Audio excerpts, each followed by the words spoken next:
Now to the latest on the humanitarian crisis at the southern border and at NBC News exclusive.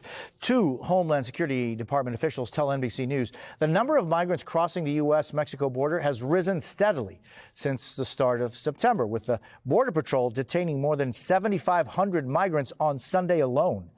NBC News Homeland Security correspondent Julia Ainsley broke the story. She is with us this morning. Julia, great seeing you. Why are we seeing more crossings these days?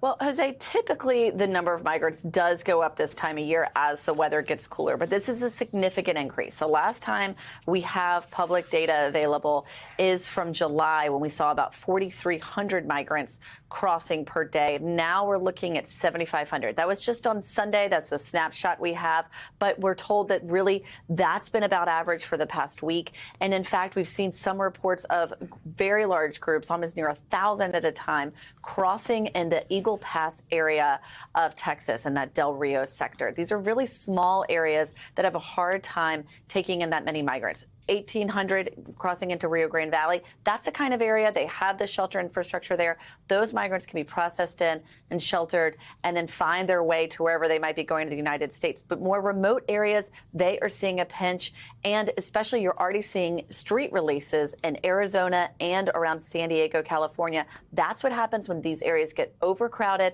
They can't process everyone at once and they have to start releasing people. And it's a real test. We are at the moment, this is a real first and true test of the Biden administration's new asylum policies that they started in mid-May after those COVID restrictions ended. This is a chance to see, is that number going to stay low at the border, or are they going to start having so many migrants that they're going to have to start releasing them into the United States? And will they keep their ability to be able to push some migrants who don't qualify back into Mexico? Because Mexico does have a limit on how many they can take, Jose. Yeah, I mean, there are thousands of Cubans, for example, right on the border on the Mexican side that are looking to see what can happen with them.